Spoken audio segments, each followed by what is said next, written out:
बदलापूर पुन्हा एकदा विनयभंगाच्या घटनेनं हादरलंय।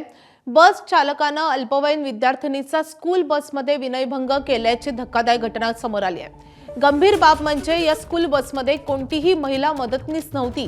बदलापूर शहरातील एका नामांकित खासगी शाळेच्या विद्यार्थ्याची ही स्कूल बस आहे आणि या स्कूल बसमधला हा अत्यंत गंभीर प्रकार आता समोर आलेला आहे।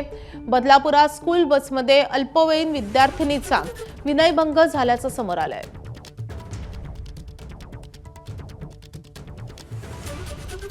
आपले प्रतिनिधी सुरेश काटे आपल्या सोबत आहेत। सुरेश, नेमकं काय घडलेलं आहे आणि या आरोपीला अटक करण्यात आली आहे का? माधवी, खरं पाहिलं तर बदलापूर हा गुन्हेगारांचा अड्डा बनलाय की काय असा प्रश्न आता निर्माण होतोय। वारंवार बदलापूरमध्ये महिलांवरती अत्याचार होण्याच्या घटना घडत आहेत।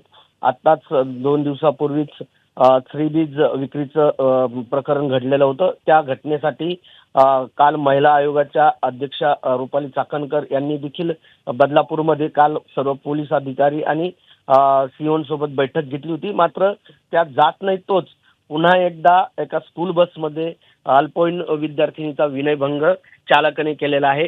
शासनाने ज्या नियम घालून दिलेले आहेत त्या नियमांचं पालन कुठेतरी केलं जात नाहीये। स्कूल बसमध्ये महिला मदतनीस असणं आवश्यक असतानाही या स्कूल बसमध्ये महिला मदतनीस नसल्यामुळे एक चालकाने त्या मुलीवरती तिचा विनयभंग केल्याची घटना घडलेली आहे।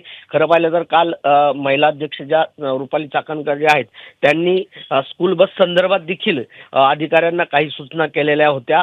मात्र अजूनही त्या अशा घटना थांबायचं नाव घेत नाहीयेत। तरी देखील बदलापूरमधील पोलीस असतील किंवा RTO असतील यांनी किंवा ते शाळा प्रशासन असेल यांनी देखील काळजी घेणं महत्त्वाचं आहे। कारण ज्या पोलीस स्टेशनच्या हद्दीमध्ये ही घटना घडलेली आहे त्याच पोलीस स्टेशनच्या हद्दीमध्ये 1 महिन्यापूर्वी अशीच स्कूल व्हॅनमध्ये एक घटना घडली होती। 4 वर्षाच्या मुलीचा विनयभंग चालकानेच केला होता। त्यावेळेस देखील त्या ठिकाणी मोठा गोंधळ निर्माण झाला होता। ती स्कूल बस जी आहे तिचे तोडफोड देखील काही सामाजिक नक्कीच अत्यंत गंभीर असा हा सगळा प्रकार आहे। आता या प्रकरणी कशा रीतीने कारवाई होते आणि यापुढे आता स्कूल बस संदर्भात जे नियम आणि अटी घालून देण्यात आलेले आहेत त्याची अंमलबजावणी कशा पद्धतीने केली जाते पाहणे तितकंच महत्त्वाचं असणार आहे। सुरेश, धन्यवाद या माहितीसाठी।